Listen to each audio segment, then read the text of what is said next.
memahami apa yang disampaikan oleh Tuhan Yesus. Nah, kekeliruan itu jangan juga terbawa kepada kita yang berada di ruangan ini. Kerajaan Allah bukan sekedar makanan dan minuman, tetapi kebenaran, terang, dan sukacita dalam Roh Kudus. Amin, Bapak dan Ibu. Cari dahulu kerajaan Allah, maka semuanya itu akan ditambahkan kepadamu. Kalau soal nanti dapat jabatan, ruko banyak, punya duit banyak, lumpur lapindo kalau Bapak dan Ibu bisa selesaikan, itu nanti. Tapi cari dulu itu kerajaan Allah. Kebenaran, terang dan sukacita dalam Roh Kudus. Itu yang harus kita cari. Bapak Ibu yang saya kasih dalam Tuhan Yesus Kristus. Jadi Tuhan Yesus sudah sampaikan itu, mereka lupa. Karena tertutup dengan persepsi yang keliru.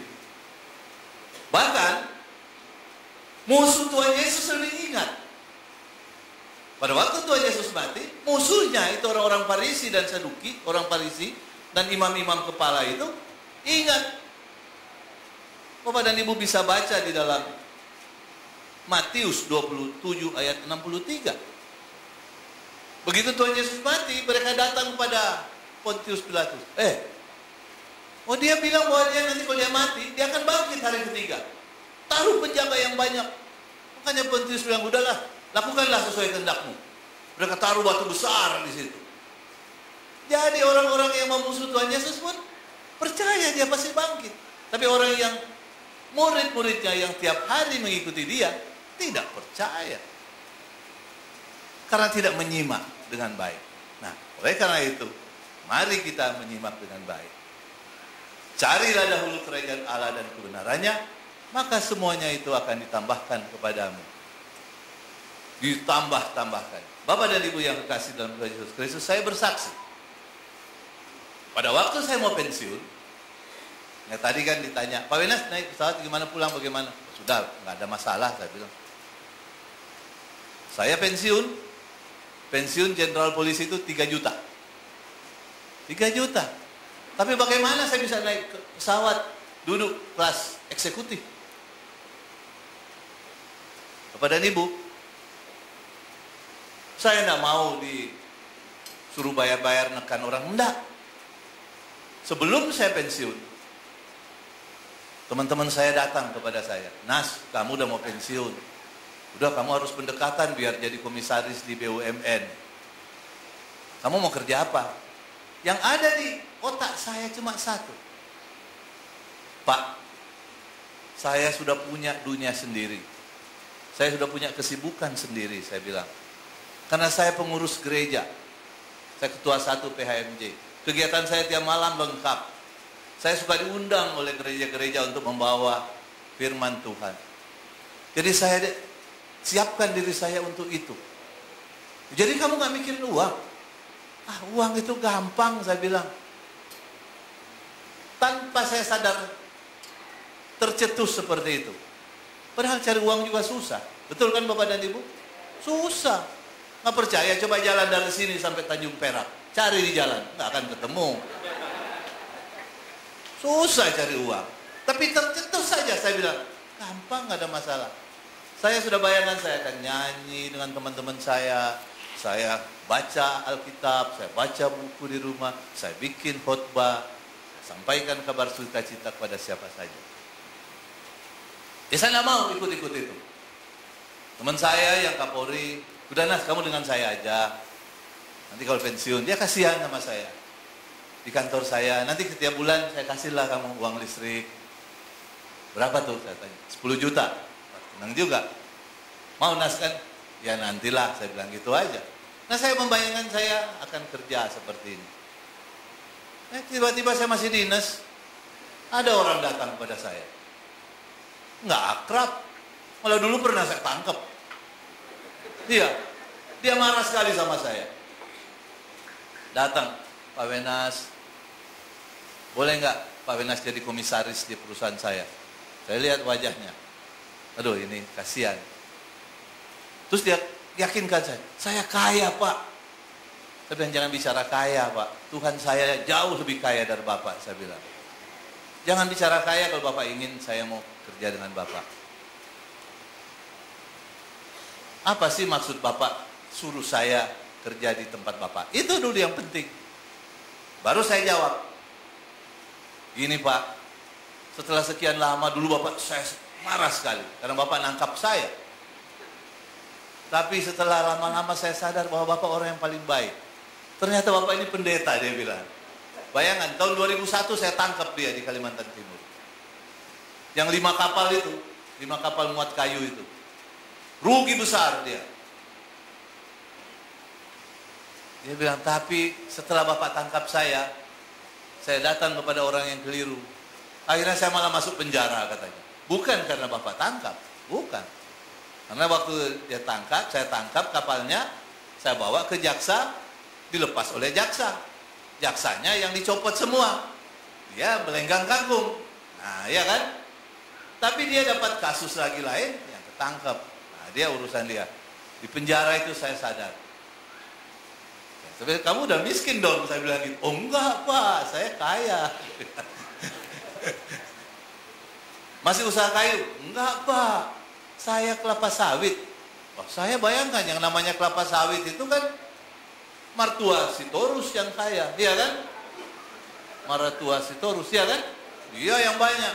Saya bilang, mana lebih banyak kamu dari Martua Sitorus? Oh sama Pak, dia bilang. Ah, boleh juga itu. Saya diam aja, saya belum jawaban. Itu nggak penting, saya bilang. Yang penting, kamu perlu saya untuk apa? Saya tanya gitu. Saya nggak ngerti kelapa sawit. Dia bilang begini Pak, saya udah tua. Saya mau serahkan ini kepada anak-anak saya. Saya nggak tanya agamanya apa, tapi saya udah lihat dia kan Konghucu. Terus dia bilang, Pak, anak saya itu sekolah luar negeri semua. Yang nggak ngerti di sini. Tapi di mereka Kristen, Pak. Ah, ini saya suka. Oh iya. Jadi saya kerja di situ untuk apa? Bapak orang tua mereka menggantikan saya. Tugas Bapak memberikan nasihat mereka dalam bidang rohani. Ah, nah kalau itu mau saya bilang. Jangan komisaris, konsultan aja saya bilang. Jadi saya masih dinas sudah jadi konsultan. Terus mau Bapak? Mau. Dia minta nomor rekening, dia minta NPWP. Nggak salah dong. Bukan gratifikasi, konsultan. Dia kan bekerja. Masih bulan Januari itu 2010. Begitu tanggal 30 saya lihat di tabungan. Masuk 50 juta. Waduh, puji Tuhan. Saya cari kerajaan surga, kerajaan Allah. Tuhan berikan bertambah-tambah. Jadi saya hanya telepon-telepon 50 juta.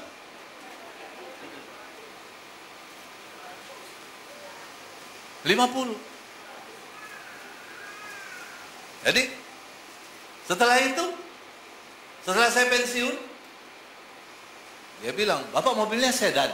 Iya. Udah Pak, Bapak mau sedan atau jeep? Jeep aja lah, Jakarta banjir. Dia kasih saya Fortuner, kasih sopir, kasih uang bensin, sudah segala macam lah. Lengkap gitu.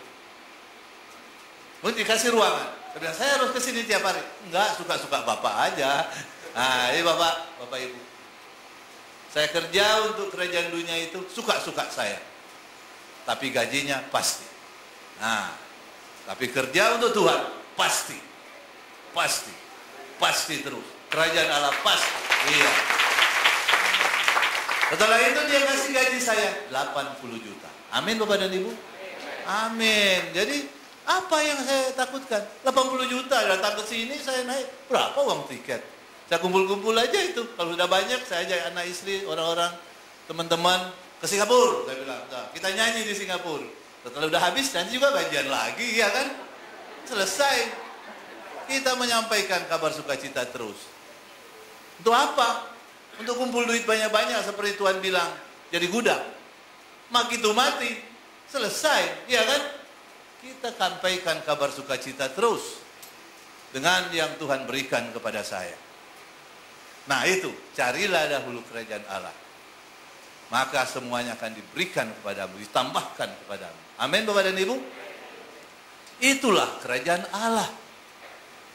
Kalau kita cari kerajaan Allah, kerajaan duja pasti mengikuti. Jadi kalau berbicara tentang kerajaan Allah, itu perspektifnya presentis dan futuris.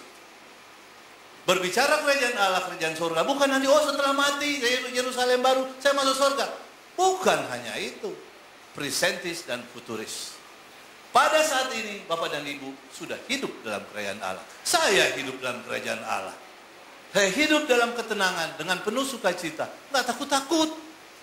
Mau bicara-bicara. Mau terima uang di depan ini, ya nggak takut KPK. Karena saya udah pensiun, ya kan?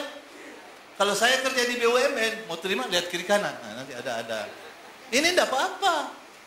Saya kerja. Siapa yang ngasih? Tuhan yang ngasih. Melalui orang-orang yang baik ini. Dan tugas saya memberikan nasihat kepada anak-anaknya. Pinter semua. Lulusan, apa itu? Inggris tuh, Cambridge. Waduh, pinter. Bahasa Inggris kayak Ibnu Mayer. Bahasa Indonesianya yang terbata-bata. Iya kan? Tadi kalau dia ketemu dengan masyarakat, ya saya yang bilang, ini maksudnya ini, dia ngomong. Udah, punya. Perusahaan saya ini, itu masuk dalam 10 pembayar pajak terbesar. Baru saya lihat, ada ini rupanya. 10 pembayar pajak terbesar.